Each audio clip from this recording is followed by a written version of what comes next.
안녕하세요, 여러분. 지혜의 꽃밭 채널에 오신 것을 환영합니다. 오늘 제가 하고 싶은 이야기는 이렇습니다. 1961년 초가을, 깊은 계곡에 자리 잡은 작은 마을에서 정할머니는 73번째 생일을 맞아 가족 모임을 열기로 했다. 이 모임의 목적은 단순히 가족이 함께 모이는 것뿐만 아니라 그녀가 오랜 세월 동안 깨달은 삶의 철학을 나누기 위함이었다. 모임에 참석한 사람들 중에는 도시에서 오랜 학업을 마치고 돌아온 27살의 손자 민수도 있었다. 민수는 할머니의 이야기에 호기심을 갖고 물었다. 할머니, 예전에 73살이 인생에서 중요한 시점이라고 말씀하셨잖아요. 왜 그런 말씀을 하셨나요? 정할머니는 미소를 지으며 마치 세월을 거슬러 오르는 듯한 눈빛으로 대답했다. 우리 마을에서는 73살과 84살이 인생에서 가장 큰 도전의 해라고 믿는단다. 이 나이는 단순히 건강의 도전만이 아니라 삶의 무상함을 마주하고 극복할 기회로 여겨지지. 이 두 고비를 넘어가면 남은 생은 평안하게 살 수 있다고 믿고 있어. 가족들은 잠잠히 그녀의 이야기를 경청했다. 민수는 고개를 끄덕였지만 그 깊은 의미를 완전히 이해하지 못한 듯했다. 그러자 할머니는 말을 이었다. 이 나이에 이르렀을 때는 더 이상 세상과 다투거나 욕심을 부리지 않게 된단다. 이제는 내려놓는 법과 사소한 순간들을 소중히 여기는 법을 배우게 되는 거지. 민수야, 내가 알겠니? 스스로의 두려움을 극복하면 세상이 훨씬 더 가벼워진단다. 민수는 잠시 생각에 잠겼다가 다시 물었다. 할머니, 그런데 사람이 나이가 들수록 커지는 두려움을 어떻게 이겨낼 수 있을까요? 정할머니는 부드럽게 미소를 지으며 대답했다. 사랑과 끈기로 주변 사람들에게서 받는 사랑, 그리고 스스로를 믿는 끈기로 극복하는 거란다. 인생은 결국 우리가 얼마나 사랑받고 또 얼마나 사랑했는지에 달려있지. 그날의 대화는 가족 모두에게 깊은 인상을 남겼다. 정할머니의 말은 단순한 삶의 조언을 넘어 두려움과 무상함을 마주하는 모든 이들에게 큰 울림이 되는 지혜였다. 오늘은 73, 84라는 고비에 대해 이야기해 보겠습니다. 왜 많은 노인들이 이 두 나이를 두려워할까요? 첫째, 모든 노인들이 두려워하는 나이 73과 84입니다. 앞서 언급했듯이 한국의 속담은 73세와 84세가 생명의 고비라고 전하며 이 고비를 넘기면 80세까지 살 수 있으며 84세의 두 번째 고비를 넘기면 100세까지 살 가능성이 높아진다고 합니다. 이 때문에 많은 노인들은 이 두 나이를 두려워하면서도 기대감을 가집니다. 고비를 넘기면 인생은 다시 살아나고 넘기지 못하면 불이 꺼지듯 삶이 사라질 수도 있습니다. 이 때문에 많은 노인들은 이 나이를 맞이할 때 특별한 전통과 풍습을 따릅니다. 가족들은 노인이 이 나이에 이르면 특별한 음식을 제공하거나 고기를 먹여서 저승사자를 막으려는 의식을 합니다. 어떤 지역에서는 잉어를 먹이며 잉어가 용문을 뛰어넘듯이 고비를 넘기기를 기원합니다. 고비를 넘기면 마치 잉어가 용문을 뛰어넘듯이 인생이 다시 새로워집니다. 그러나 넘기지 못하면 삶은 마치 꺼진 등불처럼 사라질 수 있습니다. 그래서 많은 노인들은 이 나이에 특별한 풍습을 가지게 됩니다. 가족들은 노인이 73세와 84세라는 두 고비에 이르면 고기를 먹이며 저승사자를 막으려는 의식을 하기도 하고 잉어를 제공하여 잉어가 용문을 뛰어넘는 것처럼 고비를 넘기길 바라는 마음을 전하기도 합니다. 또한 삶은 달걀을 주어 쉽게 고비를 넘기길 기원하는 지역도 있습니다. 이처럼 73세와 84세는 노인들에게 두려움과 희망이 공존하는 나이입니다. 가족들은 이 시기를 무사히 넘길 수 있도록 특별한 방법을 사용합니다. 방법은 다소 다르지만 모두가 생명에 대한 희망과 존경심을 담고 있습니다. 이 속담의 기원은 단순히 생겨난 것이 아닙니다. 고대 선진 시대에 두 명의 성인이 있었는데 한 명은 도가의 창시자 노자이고 또 한 명은 유가의 창시자인 공자였습니다. 이들의 삶과 죽음이 이 속담에 얽힌 이야기로 전해집니다. 공자는 73세의 생을 마감했고 맹자는 83세의 삶을 마쳤다고 전해지며 이로 인해 이 두 나이는 특별한 의미를 가지게 되었습니다. 고대인들에게 성인은 신성한 존재로 여겨졌습니다.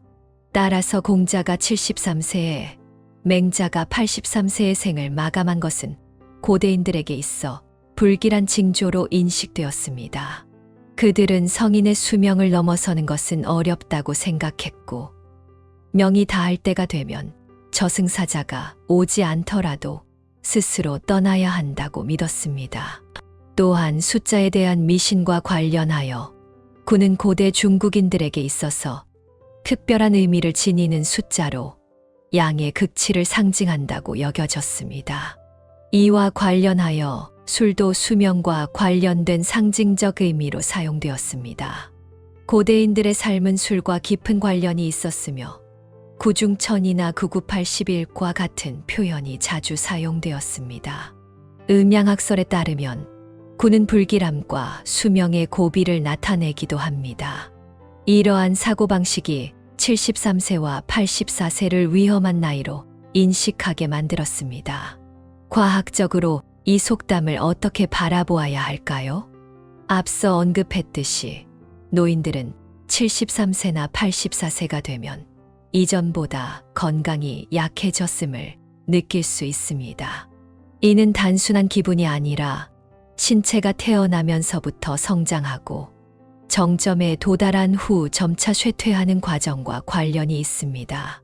특히 50세를 넘어가면 노년기에 접어들며 신체 기능이 점차 약해집니다. 70세가 넘으면 다양한 질병과 신체 기능 저하가 본격적으로 나타납니다. 따라서 70대와 80대는 자연적으로 생물학적인 고비에 해당하는 시기입니다. 이는 성인의 죽음이나 풍수지리에 의해 결정되는 것이 아니라 자연의 이치에 따른 것입니다. 현대의학에서는 인간의 신체가 약 11년 주기로 변화를 겪는다는 주기 이론을 제시하고 있습니다. 이 주기에서 5.5년은 건강이 가장 좋은 시기이며 11년째는 건강이 가장 낮은 시기로 몸에 문제가 발생하기 쉬운 시기입니다. 73세와 84세는 이 주기와 우연히 맞아떨어지며 이 시기에는 신체가 약해질 수 있습니다. 이 때문에 이 두 나이는 노인들이 건강에 문제가 생기기 쉬운 시기로 여겨집니다. 그렇다면 이 두 고비를 어떻게 잘 넘길 수 있을까요? 첫째, 합리적인 식습관을 유지하고 물을 충분히 마시는 것이 중요합니다. 장수를 위해서는 하루 3끼를 일정한 시간에 규칙적으로 먹고 아침에는 충분히, 점심은 적당히, 저녁은 가볍게 먹는 것이 좋습니다. 또한 과일과 채소를 많이 섭취하고 정제된 곡물의 섭취를 줄이며 물은 하루 2000m 정도 마시는 것이 바람직합니다. 둘째, 꾸준한 운동은 신진대사를 활발하게 하고 몸의 면역력을 강화시켜 질병을 예방할 수 있습니다. 운동을 좋아하는 사람은 그렇지 않은 사람보다 건강하고 젊게 보이며 장수할 가능성도 큽니다. 셋째, 충분한 수면은 가장 좋은 건강관리법입니다. 좋은 수면은 몸의 기혈을 보충하고 생명 에너지를 축적하며 노화를 늦출 수 있습니다. 만약 불면증이 있거나 수면의 질이 좋지 않다면 대추나무씨, 대추, 보리, 복령, 백합, 감초 등을 사용해 만든 차가 도움이 될 수 있습니다.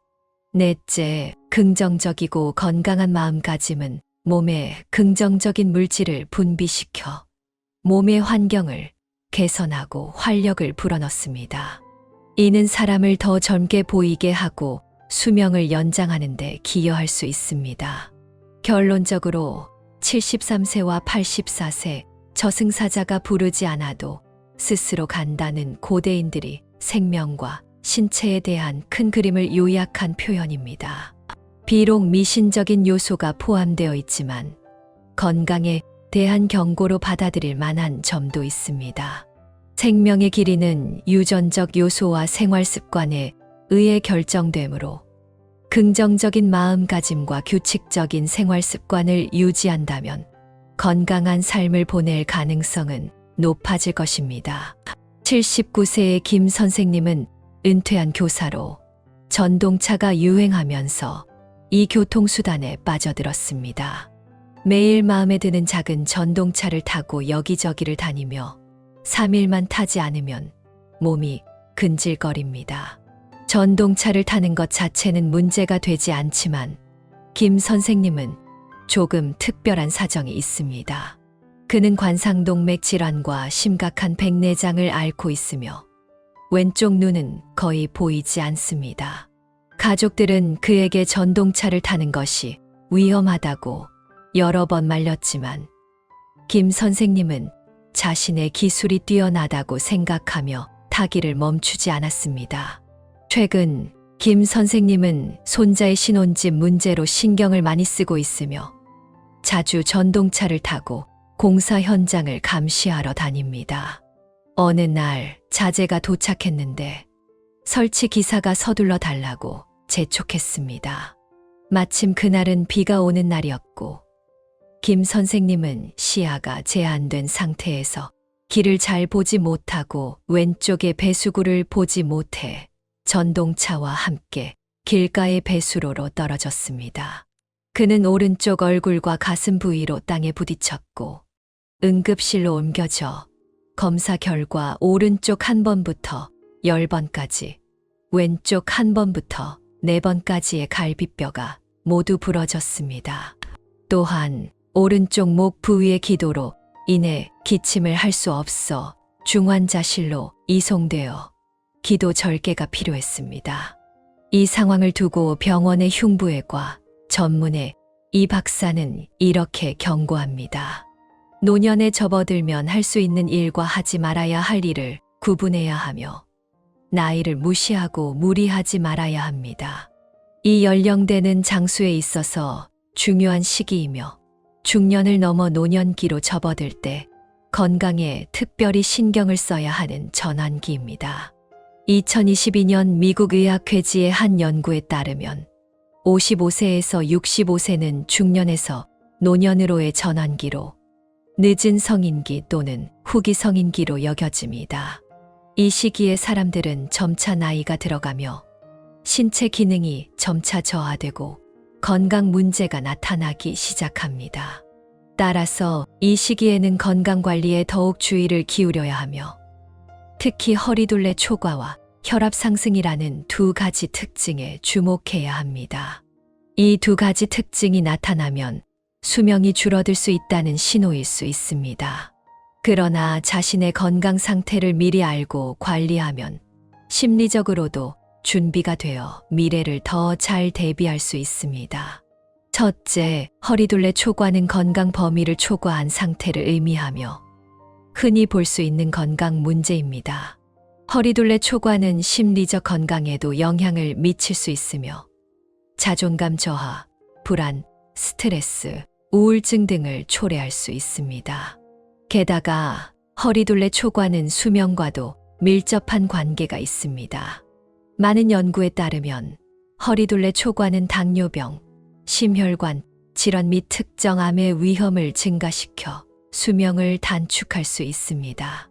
따라서 허리둘레 초과의 위험성을 인식하고 이를 개선하기 위해 노력하는 것이 중요합니다. 적절한 운동을 통해 체중을 관리하고 식습관을 개선하여 고칼로리, 고지방, 고당분 식품 섭취를 줄이며 섬유질을 늘리는 등의 노력이 필요합니다. 또한 긍정적이고 자신감 있는 마음가짐을 유지하고 과도한 불안과 스트레스를 피하는 것이 중요합니다. 둘째, 혈압 상승은 동맥 내의 압력이 높은 상태를 의미하며 흔히 발생하는 건강 문제입니다.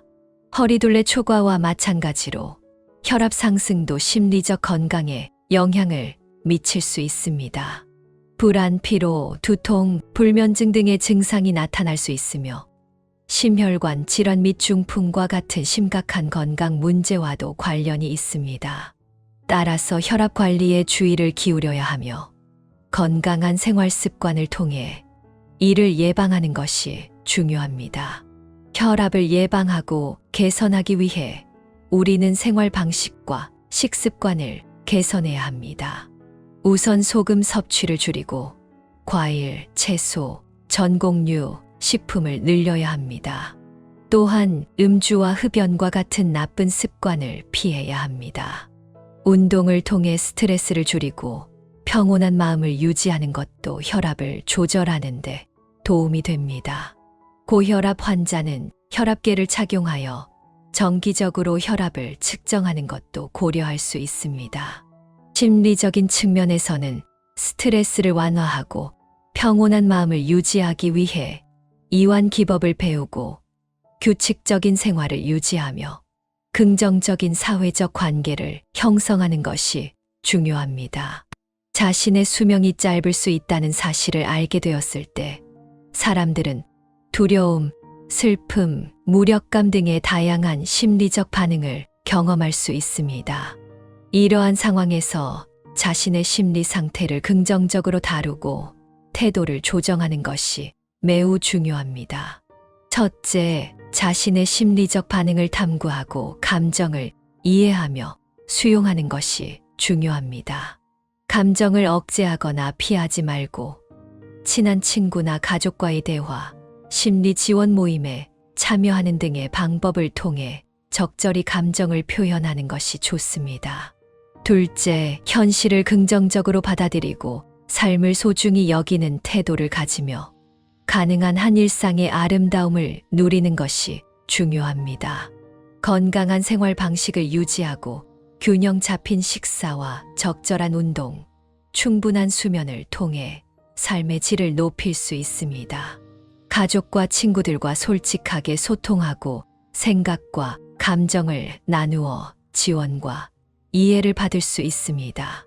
셋째, 가족과 사회의 지원은 심리적 스트레스를 완화하고 행복감을 높이는 데 중요한 역할을 합니다.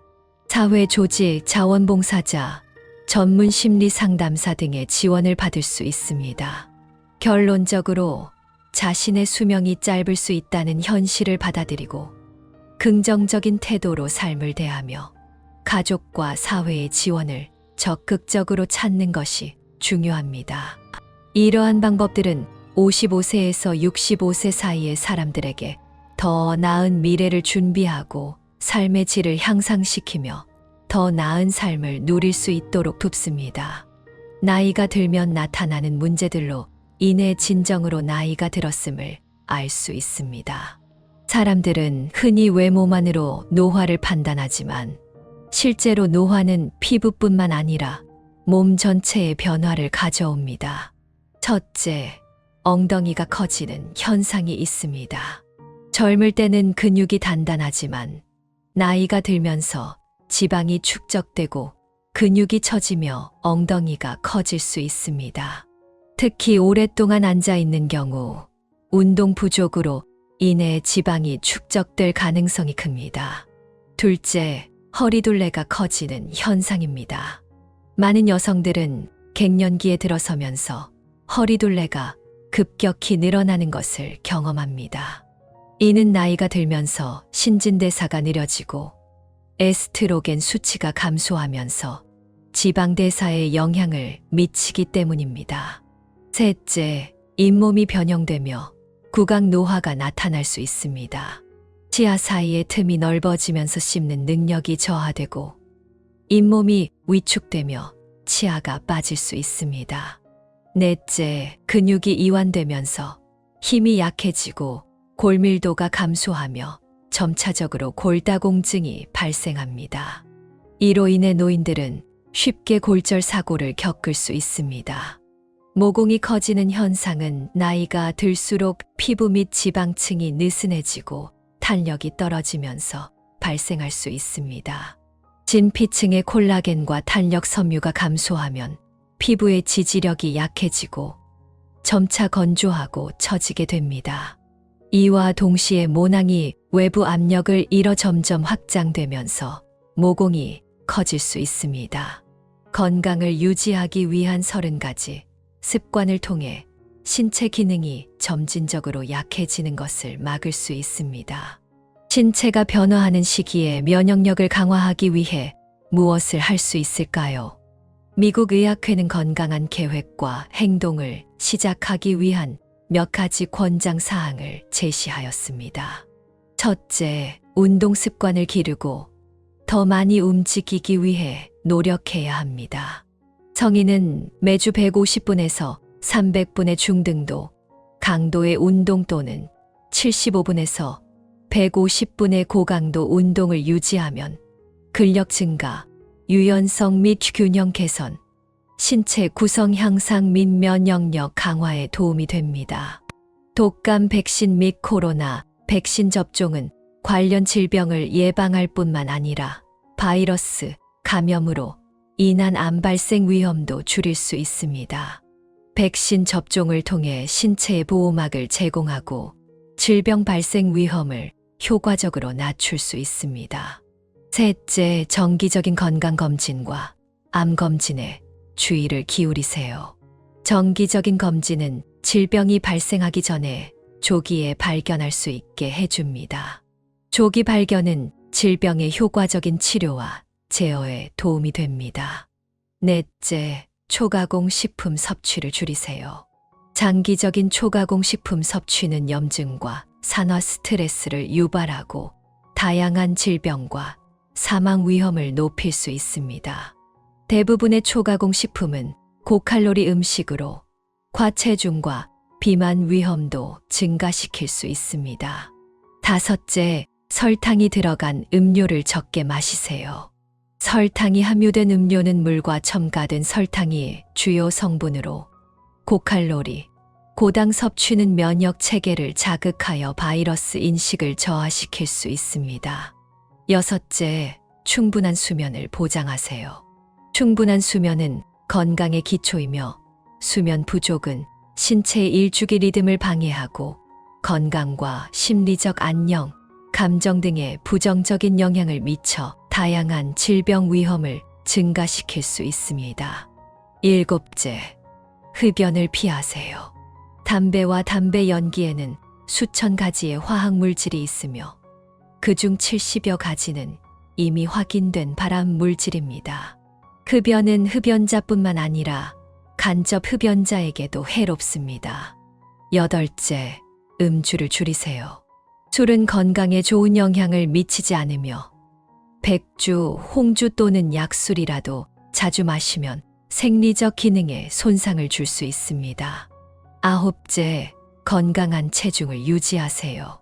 체지방은 호르몬 펌프와 같아서 지방이 과도하게 축적되면 인슐린과 에스트로겐의 균형을 깨뜨려 혈당, 혈압, 심지어 암세포의 성장을 자극할 수 있습니다.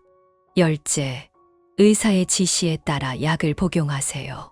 기저질환이 있는 사람들은 생활 방식을 바꾸는 것 외에도 꾸준히 약을 복용해야 하며 혈압과 혈당 지표에 따라 약물 복용량을 조정하고 의사의 지시에 따라 복용해야 합니다. 자신의 체력을 강화하는 것은 하루아침에 이루어지지 않으며 꾸준한 실천과 노력이 필요합니다. 이렇게 해야만 신체에 지속적인 영향을 줄 수 있습니다. 오늘의 내용은 여기까지입니다.